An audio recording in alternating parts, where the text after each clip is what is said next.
Hello everyone, कैसे हो सारे कोई। तो देखो भैया, आज मैं आपको सॉल्यूशन चैप्टर के सारे फॉर्मूलाज एक जगह पे कराने वाला हूं। आपको आज मैं एक फॉर्मूला का शीट देने वाला हूं, जिससे रिवीजन के टाइम में आपको बिल्कुल भी दिक्कत नहीं आएगा। तो देखो भैया, कौन कौन से फॉर्मूलाज है। तो सबसे पहला फॉर्मूला जो पढ़ना है सॉल्यूशन में, उसका नाम है मोलैरिटी। तो भैया क्या होता है, अगर मैं आपको बोलूं कि मोलैरिटी का फॉर्मूला क्या होता है, तो आप बोलोगे मोल्स ऑफ सॉल्यूट। बोला करो भैया, बोलोगे नहीं तो काम नहीं चलेगा। बोलो moles of solute to that of volume of solution। Volume किसका लेते हैं? सॉल्यूशन का लेते हैं। और ये किसमें होना चाहिए? लीटर में। किसमें होना चाहिए? लीटर में। ये चीज ध्यान रखना, ठीक है। वॉल्यूम किसमें होना चाहिए? लीटर में। क्लियर है। अब आते हैं मोलैलिटी। तो मोलैलिटी का फॉर्मूला क्या होता है? अगर मैं बोलूं मोलैलिटी का फॉर्मूला, तो यहां पर भी क्या होगा? Moles of solute. यहां पर भी सेम है, मोल्स ऑफ सॉल्यूट।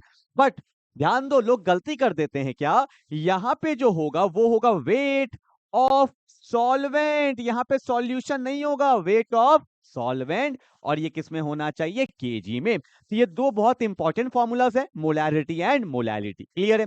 अगला बात करते हैं मोल फ्रैक्शन का। जनरली इसको हम लोग एक्स से डिनोट करते हैं। तो मोल फ्रैक्शन क्या होता है? मोल ऑफ कंपोनेंट ए। मोल को हम लोग एन से भी रिप्रेजेंट करते हैं।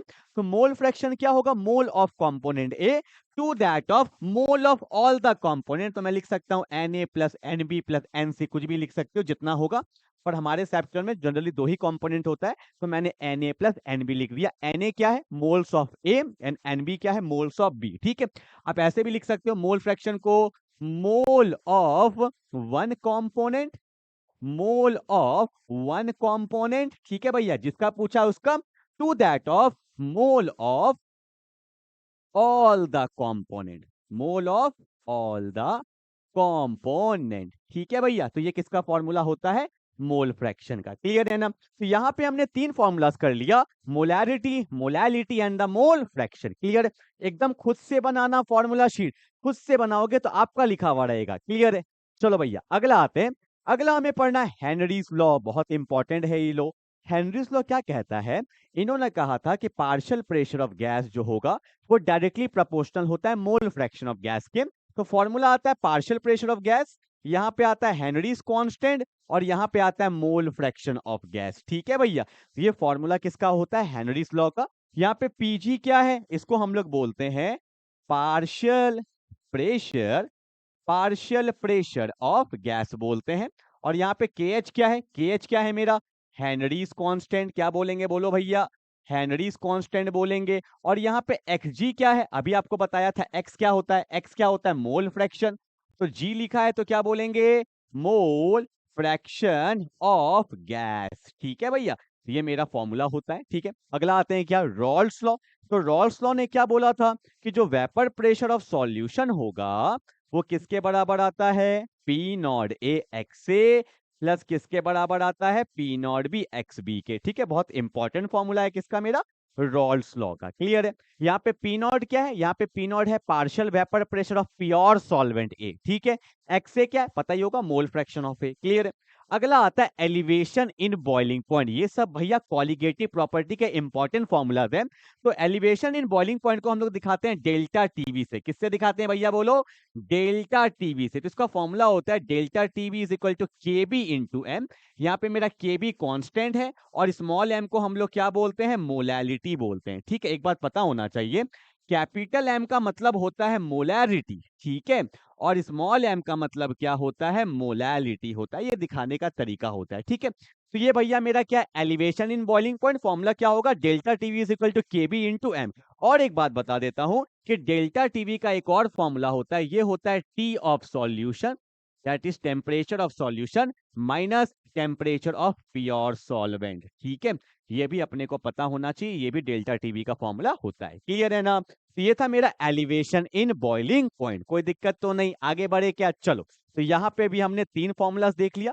एक बात मैं आपको बता देता हूं कि जब मेरा वॉन्टो फैक्टर आ जाता है, वॉन्टो फैक्टर आपने पढ़ा था ना, अगर मेरा कोई आयंस या कंपाउंड डिसोसिएट हो जाता है या एसोसिएट हो जाता है, तब इस केस में ना हम लोग क्या करते हैं? इसको बस आई से मल्टीप्लाई कर देते हैं, तब ये मेरा क्या हो जाता है? Delta TV is equal to I into K B into M. Clear है ना। चलो आगे बढ़ते हैं। अगला मेरा आता है डिप्रेशन इन फ्रीजिंग पॉइंट। जैसे बॉइलिंग पॉइंट था वैसे फ्रीजिंग पॉइंट है। इसको हम लोग डेल्टा टीएफ से रिप्रेजेंट करते हैं। वहां के भी था, यहाँ पे के एफ है, और यहाँ पे भी एम मतलब क्या होता है, मेरा मोलैलिटी होता है। ठीक है, पर यहाँ पे एक चीज आपको पता होना चाहिए, जैसे वहां पे क्या था ना, एक और मैंने फॉर्मूला आपको बताया था क्या, कि जैसे T of solution minus T of solvent होता है, पर यहाँ पे होता है T of solvent minus T of solution होता है। ठीक है, तो यहाँ पे उल्टा हो जाता है, इसको भी थोड़ा दिमाग में आपको रखना है। क्लियर है? अगला आता है ऑस्मोटिक प्रेशर। ऑस्मोटिक प्रेशर को डिनोट करते हैं पाई से, और पाई यहाँ पे क्या होता है, CRT. Pi equal to CRT, और यहाँ पे सी क्या होता है, सी को हम लोग बोलते हैं कंसंट्रेशन। और आपको पता नहीं है तो बता देता हूं, कंसंट्रेशन किसको बोला जाता है, मोलैरिटी को ही कंसंट्रेशन बोला जाता है। ठीक है, आर क्या है, गैस कांस्टेंट, टी क्या है, टेम्परेचर, और पाई क्या है, ऑस्मोटिक प्रेशर। जितने भी कॉलिगेटिव प्रॉपर्टी है, जैसे मैंने यहाँ पे लिखा डेल्टा टीएफ, अगर एसोसिएशन या डिसोसिएशन आ जाएगा तो उसको फिर हमें आई से मल्टीप्लाई करना पड़ता है। आई क्या, van't Hoff factor. Similarly pi equal to क्या आ जाएगा, आईसीआरटी आ जाएगा, अगर एसोसिएशन या डिसोसिएशन होता है तो। ठीक है ना? अगला आता है आरएलवीपी। आरएलवीपी हमने पढ़ा था। आरएलवीपी क्या होता है, P naught A vapour pressure of pure solvent minus P naught A X A vapour pressure of solution divide by P naught ए, और ये किसके बराबर आता है, एक्स बी के बराबर आता है। और यहाँ पे जो बी होता है ना भैया, यहाँ पे जो बी होता है ये क्या होता है, बी मैं बता देता हूं।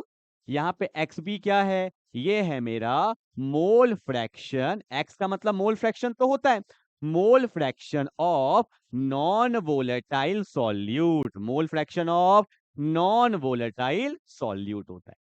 ठीक है, तो ये मेरे 9 फॉर्मूलाज हैं सॉल्यूशन चैप्टर में, जो आपको बहुत अच्छे से पता होना चाहिए। पहले मैंने क्या बताया, मोलैरिटी, फिर मोलैलिटी, फिर मोल फ्रैक्शन। ठीक है ना? फिर Henry's law, Raoult's law, elevation in boiling point, फिर depression in freezing point, osmotic pressure, और लास्ट में मेरा क्या है, आरएलवीपी। तो इस चैप्टर में 9 फॉर्मूलाज है जो बहुत ज्यादा इंपॉर्टेंट है, इसको अच्छे से रिवाइज कर लीजिएगा। तो मिलते हैं सेकंड चैप्टर में, वहां पे भी मैं आपके लिए फॉर्मूला शीट ला रहा हूं।